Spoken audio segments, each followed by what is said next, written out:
Hi everyone, welcome to my YouTube channel JY education Mantra. आज की video में भाई हम करेंगे हरियाणा की प्रमुख नदियों को। और सबसे पहले करेंगे भाई हरियाणा की उत्तर पूर्वी नदियों को। क्या है भाई, उत्तरी पूर्वी नदियों को हम करेंगे। और सबसे पहली रहेगी भाई यमुना नदी। कौन सी रहेगी? यमुना नदी रहेगी। और ये क्या है भाई, गंगा की सहायक नदी है भाई। यमुना नदी क्या है? गंगा की सहायक नदी रहेगी। और जो हरियाणा की क्या है भाई, प्रमुख नदी मानी जाती है। क्या है भाई, सबसे बड़ी और प्रमुख नदी मानी जाती है यमुना नदी। और यह नदी क्या है भाई, पूर्व में हरियाणा को उत्तर प्रदेश से क्या करती है भाई, ये अलग करती है। हरियाणा को उत्तर प्रदेश से अलग करती है। और यह क्या है भाई, उत्तराखंड के गढ़वाल हिमालय में स्थित बंदरपूछ के पश्चिमी ढाल से निकलती है। ये पूछ लेते हैं भाई, ये क्या रहेगा भाई, ये हमारा इंपॉर्टेंट रहेगा। कहाँ से निकलती है भाई, बंदरपूछ के पश्चिमी ढाल से ये निकलती है यमुना नदी।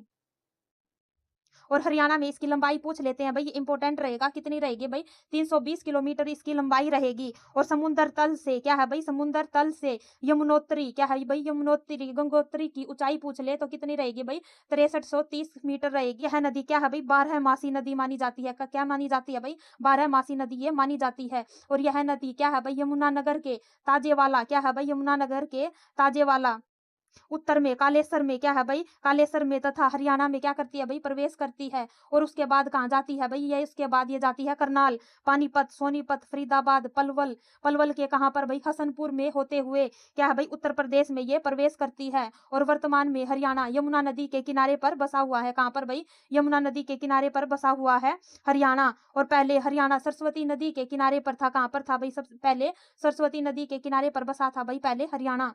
इनमें इंपॉर्टेंट क्या रहेगा ये देखते हैं भाई। इसमें इंपॉर्टेंट रहेगा कि ये कहाँ से निकलती है, बंदरपूछ के पश्चिमी ढाल से ये निकलती है उत्तराखंड से भाई। और इसकी लंबाई भी इंपॉर्टेंट रहेगी, 320 किलोमीटर। कितनी भाई, 320 किलोमीटर इसकी लंबाई रहेगी। और ये आपको याद रखना है कि यह नदी यमुनानगर के ताजेवाला उत्तर में क्या है भाई, कालेसर में क्या है भाई, कालेसर में तथा हरियाणा में क्या करती है भाई, ये प्रवेश करती है। कहाँ से भाई, ताजेवाला से ये प्रवेश करती है। और उसके बाद कहाँ पर जाती है भाई, करनाल, पानीपत, सोनीपत, फरीदाबाद, पलवल। ये भाई, ये डिस्ट्रिक्ट आपको याद रखनी है। यहाँ से भाई क्वेश्चन बार बार पूछा जाता है।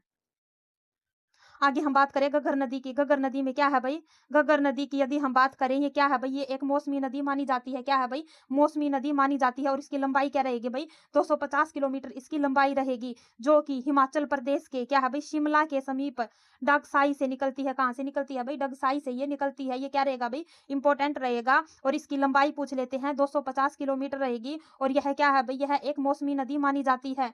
और सबसे पहले क्या है भाई, सबसे पहले हरियाणा के कालका में ये प्रवेश करती है। कहाँ पर करती है भाई, कालका में ये प्रवेश करती है। उसके बाद पंचकुला, अंबाला, कत्थल, फतेहाबाद, सिरसा से होते हुए राजस्थान के हनुमानगढ़ में क्या होती है भाई, ये लुप्त हो जाती है। इसको क्या कहते हैं, बरसाती नदी भी कहते हैं भाई घग्गर नदी को। घग्गर नदी को कौन कौन सी भाई, मौसमी नदी और बरसाती नदी भी इसको कहते हैं। पाकिस्तान में इसको क्या कहते हैं भाई, हाकरा नदी। क्या कहेंगे भाई, हाकरा नदी इसको कहेंगे। कहाँ पर भाई, पाकिस्तान में। और घग्गर नदी क्या है भाई, हरियाणा के उत्तर पश्चिमी में बहती है भाई। ये कहाँ पर बहती है, उत्तर पश्चिम में ये बहती है।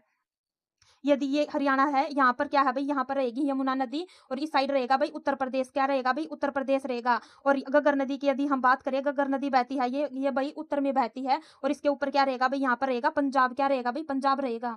मारकंडा नदी, यह नदी क्या है भाई, हिमाचल प्रदेश के नाहन के पास, क्या कहाँ पर भाई, नाहन के पास शिवालिक पहाड़ियों से भाई ये निकलती है। ये पूछ लेते हैं कहाँ से निकलती है भाई, नाहन के पास शिवालिक पहाड़ियों से ये निकलती है। और हरियाणा में सबसे पहले अंबाला जिले में प्रवेश करती है। कहाँ पर भाई, अंबाला जिले में ये प्रवेश करती है। और उसके बाद कुरुक्षेत्र की क्या है भाई, सनीशा झील में ये क्या करती है भाई, प्रवेश करती है। कौन सी नदी भाई, मारकंडा नदी। और उसके बाद कैथल के समीप घग्गर नदी में ये मिल जाती है। और इसका प्राचीन नाम पूछ लेते हैं भाई, ये क्या रहेगा भाई, इंपॉर्टेंट रहेगा। इसका प्राचीन नाम क्या रहेगा भाई, अरुणा। क्या रहेगा, अरुणा। और घग्गर की ये क्या है भाई, एक सहायक नदी मानी जाती है, मारकंडा नदी। इसके बाद यदि हम बात करें टांगरी नदी, क्या है भाई, टांगरी नदी, ये भी क्या रहेगी भाई, इंपॉर्टेंट रहेगी। और ये पंचकुला की क्या है भाई, मोरनी पहाड़ियों से निकलती है टांगरी नदी। और अंबाला के मुलाना के निकट क्या है भाई, मुलाना के निकट मारकंडा नदी में ये मिल जाती है। क्या है भाई, ये मारकंडा नदी में मिल जाती है टांगरी नदी। आगे देखते हैं भाई सरस्वती नदी को। क्या है भाई, सरस्वती नदी।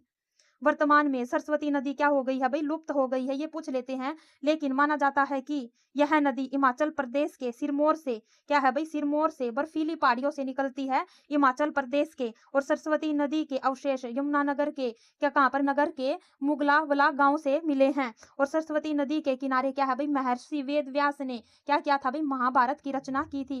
किसकी रचना की थी भाई, महाभारत की रचना की थी। और मुस्तफाबाद क्या है भाई, मुस्तफाबाद गांव में सरस्वती के बहने के सबूत मिले हैं। कहाँ से मिले हैं भाई, मुस्तफाबाद गांव से सरस्वती के बहने के सबूत मिले हैं। इसी कारण क्या है भाई, मुस्तफाबाद का नाम बदल कर क्या कर दिया गया है भाई, सरस्वती नगर कर दिया गया है। क्या है भाई, इस गांव का नाम क्या है भाई, सरस्वती नगर कर दिया गया है। और यमुना नगर क्या है भाई, सरस्वती नदी के किनारे है का तारी तीर्थ सरस्वती नदी के किनारे है। और हरियाणा सरकार ने सरस्वती नदी को क्या किया भाई, संरक्षण देने का भी कार्य किया है। क्या है भाई, इसको संरक्षण देने का कार्य किया है। ये चोटांग नदी का पुराना नाम क्या है, दर्शवती है।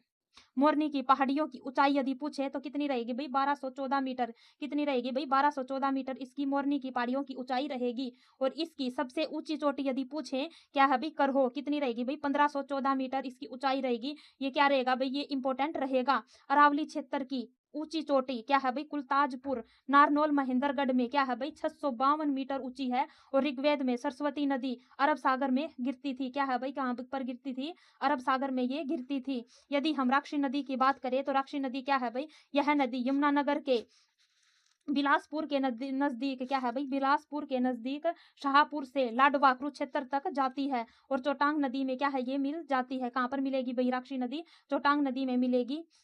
यदि हम आगे बात करें, आगे क्या रहेगी भाई, हरियाणा की दक्षिणी नदियां रहेंगी। क्या रहेंगी, दक्षिणी नदियां। सबसे पहली रहेगी भाई साहिबी नदी। क्या रहेगी भाई, साहिबी नदी। साहिबी नदी की यदि हम बात करें, यह हरियाणा की प्रमुख नदी मानी जाती है। क्या है भाई, प्रमुख नदी। इसका उद्गम कहाँ से हुआ है भाई, राजस्थान में जयपुर से 113 किलोमीटर दूर क्या है भाई, मनोहरपुर और जीतगढ़ के पास बहरोड पहाड़ी से होती है। क्या है भाई, बहरोड पहाड़ी से होता है। क्या है भाई, इसका उद्गम स्थल। और यह राजस्थान के अलवर को पार करके क्या प्रवेश करती है, कहाँ पर भाई, रेवाड़ी जिले में ये प्रवेश करती है। और रेवाड़ी में इस नदी पर क्या है भाई, मसानी बैराज बना हुआ है। कौन सा बैराज भाई, मेसानी बैराज इसमें बना हुआ है। और रेवाड़ी में इस नदी पर क्या है भाई, मेसानी बैराज बना हुआ है। और रेवाड़ी से होते हुए गुरुग्राम के लाहौरी गांव के निकट झज्जर में ये क्या करती है भाई, प्रवेश करती है साहिबी नदी। और झज्जर से होते हुए कहाँ पर जाती है भाई, नजफगढ़ झील। क्या है भाई, नजफगढ़ झील दिल्ली में मिल जाती है। और इसके बाद यमुना नदी में भाई ये मिल जाती है साहिबी नदी। और ये साहिबी नदी यमुना की क्या है भाई, एक सहायक नदी मानी जाती है। यदि हम दोहन नदी की बात करें, दोहन नदी क्या है भाई, एक मौसमी नदी मानी जाती है, जो साहिबी नदी के साथ मिलकर क्या है भाई, ये बहती है। और ढोसी नामक स्थान से निकलने वाली क्या है भाई, ये एक प्राचीन नदी मानी जाती है। और इसकी लंबाई की यदि हम बात करें तो कितनी रहेगी भाई, 50 किलोमीटर इसकी दोहन नदी की लंबाई रहेगी। आगे यदि हम इंदौरी नदी की बात करें, इंदौरी नदी में क्या रहेगा भाई, यह कहाँ से भाई, नूह के निकट। कहाँ से, नूह के निकट अरावली की पहाड़ियों से ये निकलती है इंदौरी नदी। और यहाँ से निकलने के बाद ये क्या करती है भाई, दो भागों में बट जाती है। एक भाग कहाँ पर जाता है भाई, रेवाड़ी की तरफ। और दूसरा भाग कहाँ से कहाँ पर जाएगा भाई, पटौदी गुरुग्राम के निकट साहिबी नदी में ये मिल जाती है। और इसका यदि हम प्राचीन नाम देखें तो क्या रहेगा भाई, अशुमती। क्या रहेगा, अशुमती इंदौरी नदी का प्राचीन नाम रहेगा।